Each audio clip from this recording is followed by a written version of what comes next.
นับมือข่อยบ่ยักว่าเป็นน้ำหยังแล้วข่อยบ่ฮู้อ่ะคือบ้านเฮานี่จักสิเป็นแลนน้ำอีหยังแนวมันแรงน้ำใจเป็นหยังคือบ่มีน้ำใจต่อกันคือแต่ก่อนแบบเขาหน้าเจ้าเกี่ยวแล้วเลยบ่คันยังบ่แล้วนะข่อยแล้วก่อนไปเกี่ยวซอยเจ้าดำนาข่อยยังบ่แล้วไปดำซอยเจ้าแต่ก่อนนะสังคมลาวเฮาสิเป็นจังซี่ต่างคนต่างที่มีน้ำใจทุกมื้อนี่น้ำมือน้ำแรงเนาะแรงแฮงอีหลีซ้ำบ่น้ำขี้หลักปุ่นจีโอกูละมื้อเห็นขาดแต่ละมื้อเนาะกูละเมื่อยซะเหลือเกินประมาณนั้นแบบว่ากบติแบบเฮาบ่ได้ถือวางหักฐานมาให้เป็นคนมีระเบียบเฮ็ดให้บ่มีระเบียบก็บ่จักแนวสิว่าแต่ซุมเจ้าเสือบ่ว่าการที่บ่มีระเบียบ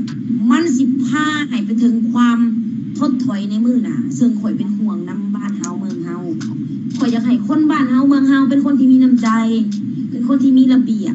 รู้จักมีน้ำใจให้คนอื่นรู้จักมีระเบียบว่าอย่างเช่นเฮาถิ่มขี้เฮากินหยังก็แล้วแต่ขี้เหงื่อเฮาบ่ควรถิ่มตัวที่ขี่รถไปไขประตูถิ่มรอดนะขี้เหงื่อนี่กูบ่ได้แคร์แล้วเนาะประมาณแบบนั้นบ้านเฮามันข่อยก็บ่เข้าใจนับมือเลยอันนี้คือข่อยมาเห็นแล้วมันต่างเอาแม่มาอเมริกาขี่รถอยู่มึงเอากระจกลงแล้วมึงถิ่มขี้เหงื่อแม่มึงสิถึกไหมจักรอยเอาแม่เนาะแบบนั้นเลยได้บ้านเขาคือความเป็นระเบียบของเขาอ่ะยอมหักตัวนี้เป็นขอที่ข่อยยอมหักเดิมอันนี้ข่อยเป็นขอเขากินข้าวนี่นะลูกข่อยนี่มันอายุ17 ปีมานำเนาะเนี่ยมันบอกข่อยเขากินข้าวนี่เนาะเขาจะเมียนเองสมมติเขาซื้อข้าวกล่องมานั่งกินบ่ได้ใส่เจ้ามาเมียนให้ข่อยกินแล้วไปฮะในโต๊ะสาธารณะทั่วไปแบบบ่แม่นโต๊ะห้านอาหารไหนอย่างเช่นว่าขอไปซื้อข้าวกล่องอยู่ในตู้อยู่ในรถตู้แล้วมานั่งกินอยู่ในสวนสาธารณะเนาะประมาณนั้นแล้วบ่แม่นสิกินแล้วป้าทิ้งไว้ในโต๊ะสาธารณะนะบ่เขาจะเก็บไปทิ้งทางนี้เขาเป็นแบบนั้นทุกคนข่อยมานั่งข่อยนั่งข้างๆเมืองเขาได้เราในที่นั่งเมืองไหมเขาเมียนเอง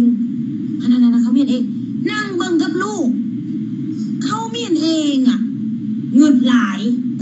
เขาวางหักฐานมาดีๆอันนั้นอันที่2$1,000เพราะคันถิ่มขี้เหงื่อนี่เนาะ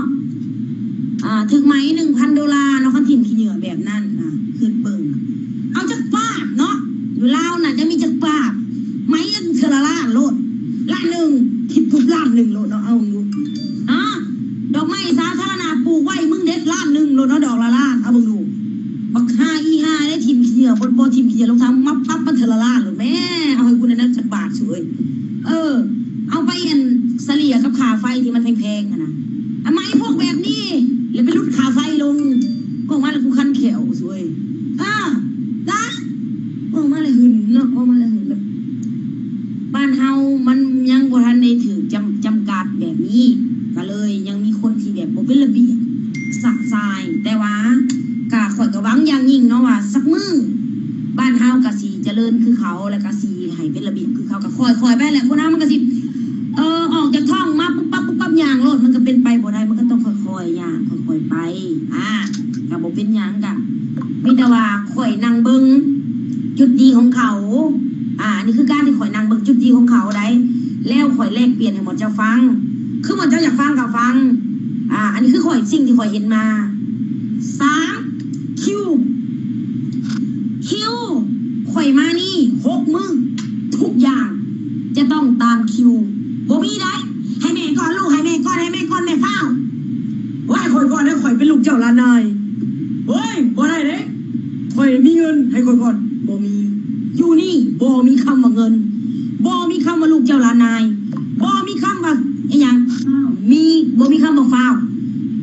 มีแต่คำว่าคิวนะ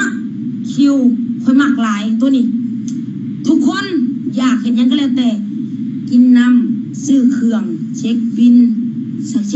อินเขาโรงแรมซื้อเครื่องในซุปเปอร์มาร์เก็ตหรือกดเงินหรือยังก็แล้วแต่ทุกอย่างตามคิวมีคำว่ามึงเป็นนายมึงมีเงินมึงฝ้าต้องทุกคนกับฝ้าคือกัน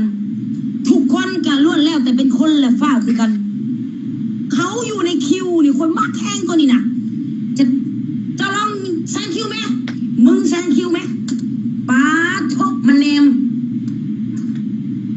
ตีนอ๋อ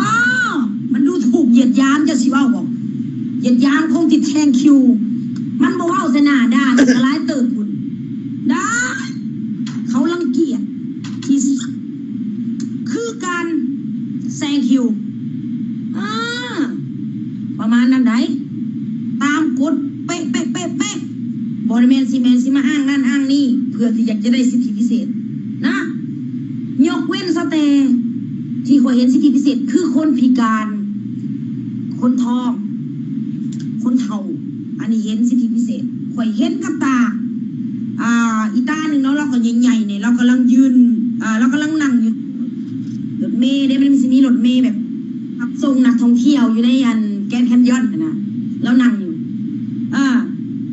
อีนายนั่นแหละเท้าอีนายนะบัดนี้ขึ้นมาเราเย็นสิล้างคดๆแล้วขึ้นมาโอ้แล้วลูกนางงอดน้อยนางเรา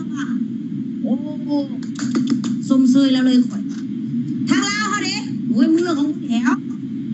ว่าเรื่องของหัวมึงแล้วมึงจะยืนตายยืนแล้วมึงเข่าตายเข่ามึงอยากมานตายมานมึงอยากพิการก็เรื่องของมึงกูต้องนั่งกูต้องก่อนคือแบบเป็นอย่างวะแบบเฮาคือแรงน้ำใจไปถูกมือเนาะเฮาคือเห็นแล้วเฮาสะท้อนใจพอเฮาไปเห็นในสิ่งที่เฮาเคยเห็นมาอยู่บ้านเฮาเนาะมันสะท้อนใจเฮาสะท้อนใจเฮาเสียเหลือเกินว่ะแบบมาเห็นเขาแล้วเฮาอายใดบ้านนี้ใดเนาะอายเขาเนาะอันนี้คือขอดีอันนี้ข่อยว่าขอดีเด้อข่อยบ่ได้เหยียดยามบ้านเฮาข่อยอธิบายและเปรียบเทียบกันมาบ้านเฮาน่ะจะเห็นแบบนี้ดีบ่ข่อยบ่ได้ไปเหยียบยามบ้านเฮาเด้อว่ะโอ้ยบ้านเฮาบ่ดีบ้านเฮาสั่วบ่ข่อยบ่ได้ไปเหยียบยามบ้านเฮาแต่อย่างใดบ้านข่อยเมืองข่อยหักถึงลาวเฮาสิบ้านนอกถึงลาวเฮาสิแบบฟันที่บ้านเฮาสิเป็นจังได๋ก็อย่างแต่ข่อยก็ยังหักบ้านข่อยเมืองข่อยแนวใดข่อยก็ต้องเกิดบ้านข่อยและตายบ้านข่อยบ่เคยมีความคิดที่แบบว่าอยากไปสวามิภักดิ์ทางอื่นอยากไปอยู่บ้านอื่นบ่มีในสมองข่อยหักพ่อหักแม่ข่อยพ่อแม่ข่อยอยู่เมืองลาวพ่อแม่ข่อยเป็นคนลาวแล้วข่อยก็หักประเทศลาวแต่ข่อยเว้าขึ้นมาคือประมาณว่าเฮ้ยบ้านเฮาเอาประมาณแบบนี้สิดีบ่ให้มันเป็นระเบียบคือเขาดีบ่อย่างประมาณแบบนี้นะก็คืออย่างซี่เป็นการเว้าสู่กันฟังบ่แม่นเป็นการดูถูกเนาะและทุกอย่างนี่นะข่อยเงิดเขาวางระเบียบมาอย่างเส้นอยู่เวกัสอันนี้เขาเอาเรื่องดีก่อนนะเอาเรื่องดีก่อนอยู่เวกัส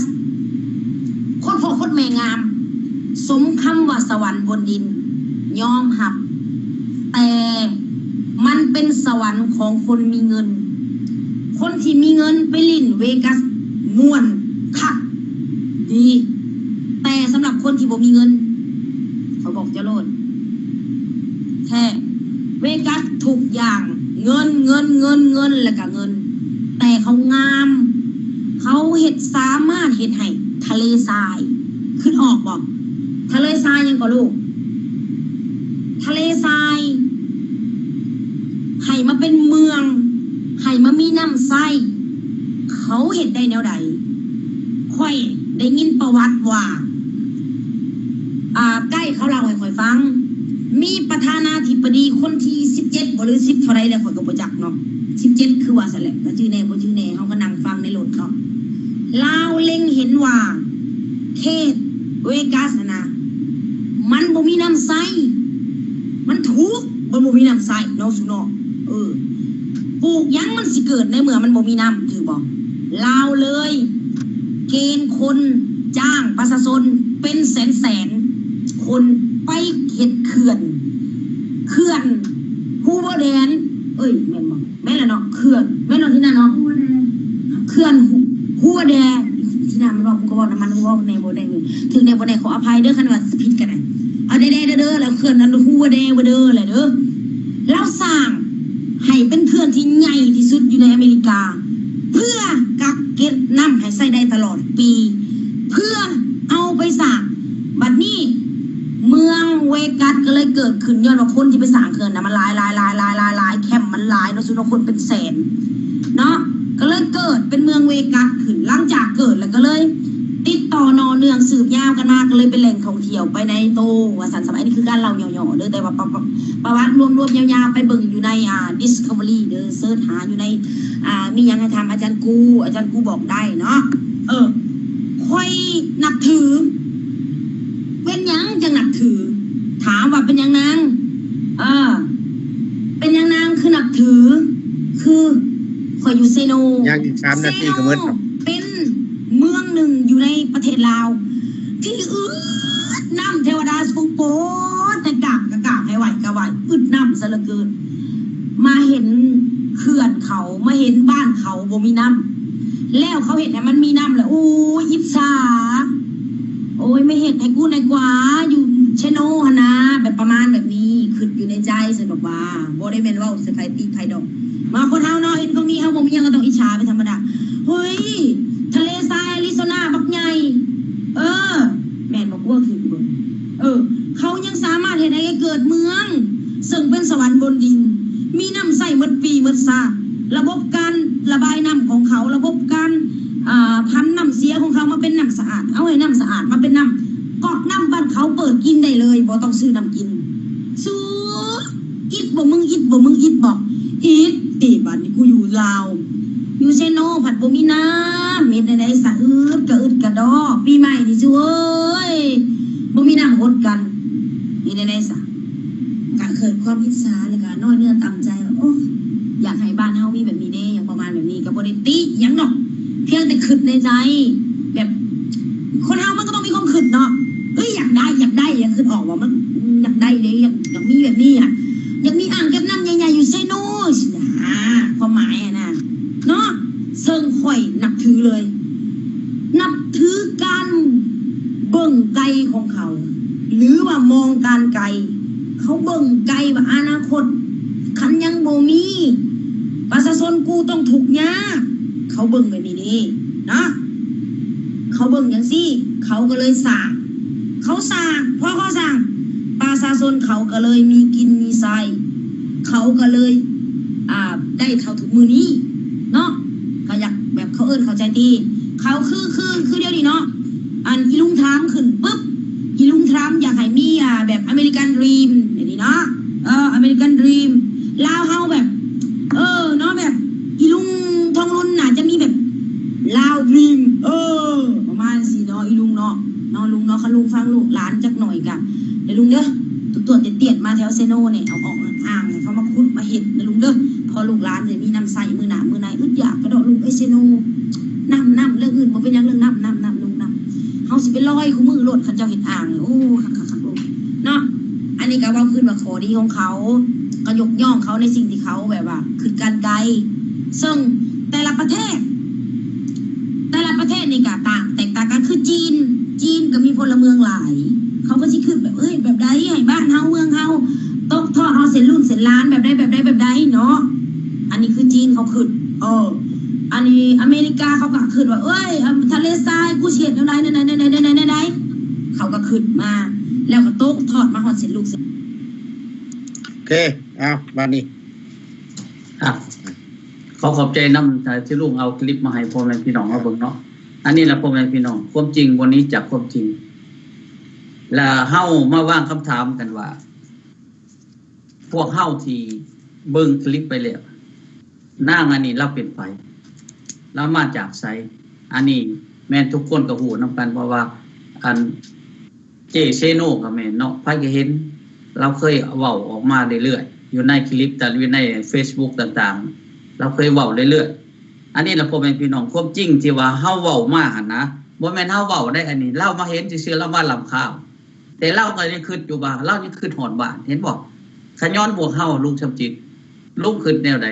ผู้ค้านี่คิดว่าความจริงมันบ่หนีจากความจริงเด้เพราะว่าทุกคนเกิดมาในชีวิตแต่ละชีวิตนี่เมื่อเกิดมาแล้วมันเป็นอันใดต้องอยากมีความต้องอยากอยู่ดีกินดีอยากมีสิทธิเสรีภาพอยากเฮ็ดหยังให้คิดไปที่ว่ามันเป็นชอบธรรมเฮาอยากเฮ็ดให้มันได้แต่พวกเฮามันเป็นหยังจังออกมาเว้าจังซี่ย้อนความจริงมันอยู่หั่นเด้คือนางอันนี้เราเว้านะพอแม่พี่น้องอยู่ทางบ้านคิดนำกันเด้อพวกเฮาบ่ได้ตัวพวกเฮาบ่ได้แซงพวกเฮาบ่ได้เว้าว่าพวกเฮานี่มีความสุขเล่ามาเว้าเองเราเห็นว่าเฮาเป็นระเบียบ ระเบียบจะเกิดขึ้นได้อันนี้ละผู้ข่าอยากเน้นนักให้พ่อแม่พี่น้องเกิดนำกันบ่ทางหยังกับเฮาเป็นชาวพุทธถ้าเฮาบ่เข้าใจพระพุทธเจ้าเฮาจะหลงทางอันนี้อยู่ประเทศที่เฮามีประเทศที่มีรัฐประชาธิปไตยที่พวกเฮาได้อาศัยอยู่นี้เฮาเห็นแล้วความจริงมันเกิดขึ้นในนั้นคือความชีวิไลความเจริญความเป็นระเบียบเรียบร้อยตัวอย่างนั่งเจแดงนี่เราก็มาเว้าให้พ่อแม่พี่น้องเห็นนํกันพวกเฮาก็อยู่แนวนั้นอีดีแม้แต่ว่าลูกสมจิตไปใช้สิมีขี้ฝุ่นไปใช้สิบ่มีน้ำมีไฟขึ้นผู้ทั้งฟ้าบ่ใกล้ๆบุญก็มีเบิดเป็นหยังมันจังเป็นจังซั่นได้เพราะเขาเจ้ามีวิสัยทัศน์ในการบริหารประเทศชาติบ้านเมืองเขาเจ้ามีหลักการมีแผนการมีนโยบายโดยเฉพาะแม่นผู้นำของประเทศแต่ละประเทศที่มีเสรีประชาธิปไตยแม่นเขาจะเอาอุดมการณ์ที่เฮ็ดเพื่อพ่อแม่พี่น้องประชาชนเขาเจ้าจึงสมัครตัวอย่างทานตรมแล้วก็บอกแล้วดิข่อยมานี่ต้องอเมริกัน first เฮ็ดได้อเมริกันสิมีอยู่มีกินเฮ็ดได้อเมริกันสิมีความสะดวกสบายเฮ็ดได้อเมริกันสิพัฒนาทางด้านสังคมเจริญรุ่งเรืองได้ก็แม่นเราเน้นหนักใส่ตรงนี้รัฐบาลลาวเป็นแนวใดก็คือกันกับเราอันนี้เพิ่นฮ้องเพิ่นไอ้ทองรุ่นเด้ยมาเบิ่งแหน่บ้านเซโนนี่น้ำก็บ่มีไฟก็บ่มีเพราะว่าทุกสิ่งทุกอย่างมันแม่นขึ้นกับระบบการศึกษาทั้งหมดพ่อแม่พี่น้องการปลูกฝังแนวคิดจิตใจเพราะว่าเพิ่นเข้ามาเพิ่นปลูกฝังแนวคิดจิตใจใดๆปลูกฝังแนวคิดจิตใจแบ่งแยกเจ้าเป็นปฏิการข่อยเป็นคนดีพวกปฏิการแม่นบ่ดีจักคนแต่ว่าโดยเฉพาะพวกโตนมานี่บ่ดีจักคนว่าจังซะแม่นพวกขบฏศาสตร์พวกอันเป็นลูกแหลงตีนมือจักรพรรดิปัจจุบันมันไผมามันไผเห็นแต่ใดเดี๋ยวตัวอย่างเฮาตัวบ่พ่อแม่พี่น้องเขาเจริญดีๆเป็นหยังเขายังเจริญเพราะว่าเขาสร้างเศรษฐกิจไปพร้อมกันกับการศึกษาและระบบสาธารณูปโภคครบถ้วนมีนักวิชาการนักสื่อเชี่ยวชาญทุกสิ่งทุกทั่วได้ทุกด้านแต่ละด้านมีเบิดว่าแม่นเขาสิเฮ็ดไปตามผู้ตามฟ้าตามป่าตามดงเฮ็ดไปตามที่โลยบ่ได้คิดในเครื่องตัวอย่างกับพวกภาครัฐเข้ามาเฮ็ดได้ว่าสิสร้างการศึกษาไปก่อนไปฮอดการศึกษาปัจจุบันอันนี้แหละพ่อแม่พี่น้องแม่นหยังก็อย่าเป็นหยังเฮาจึงเน้นนักเสียว่าความจริงมันบ่หนีจากความจริงคือพระพุทธเจ้าเพิ่นบอกเฮาว่าก่อนเฮาสิเฮ็ดหยังเฮาต้องฮู้สิ่งที่เฮาสิเฮ็ดก่อนเฮาอยากได้หยังเฮาต้องฮู้ว่าสิ่งที่เฮาอยากได้เฮาจึงจะสอกได้หลังจากเฮาฮู้แล้วอันนั้นแม่นหยังแล้วเฮาจึงไปสอกหาตัวอย่างพวกเฮามาสอกหาว่าสิทธิเสรีภาพประชาธิปไตยการพัฒนาสังคมจะเดินแม่นแล่นสะดวกจะเดินไปได้เฮาต้องได้ฮู้จักตัวอย่างวันนี้นี่เฮามาอยู่ประเทศประชาธิปไตยเฮาฮู้ละนักประชาธิปไตยแม่นแนวใดแม่นผู้นำต้องแม่นเน้นนักใส่สิทธิและผลประโยชน์ของประเทศชาติก็คือของประชาชนอันนี้อยากให้ลุงสมจิตสมเทียบว่าสิ่งที่นางอันนี้เว้ามานี่กับความจริงที่ว่าสาธารณรัฐประชาธิปไตยประชาชนลาวเฮ็ดกับพ่อแม่พี่น้องประชาชนน่ะมันต่างกันแนวใดและมันมีความจริงขนาดใดอาจจะขอให้ลุงสมจิตเพิ่มเติมหรือว่าอย่าลุงเพิ่นจะมีแนวใดสิมีอยากมีความเห็นบ่ก็ขอเชิญเด้อเขาหน่อยเด้อ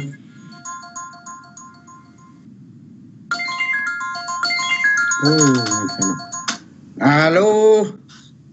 โหลสบายดีพ่อก่อนสบายดีสบายดีนี่เขาน้อยน้ำแข็งนะกันโอเคออกรายการหมอดิกำลังออกรายการเชิญเด้อคันอยากประกอบความคิดก็เห็นก็ดียังกำลังเริ่มสิออกสิอธิบายเดี๋ยวได้โทรมาถามมันรายการสดรายการสดแม่นแหละรายการสดอยากประกอบความคิดเคยเห็นบ่สักหน่อยจังออกความคิดความเห็นเด้อสิอธิบายความอันการอันนั้นน่ะโดยครับได้โทรมาถามโอเคโอเคไปอันนี้ฐานจันทจรก็ได้วางคำถามมาเนาะเจ้าหมายความว่าข้าพเจ้าจะตอบหรือว่ากันกองเอาแนวคิดหรือว่าความเว้าของนางอันนี้นะก็ขอโทษขออนุญาตนางเจ้ยังแหละภาวดี ไทยเมืองเซโนเนาะข้าพเจ้าก็เป็นคนไทยเซโนคือกันนั่นแหละว่าขออนุญาตเอาคลิปของเพิ่นมาเปิดถึงจะแม่นว่ามี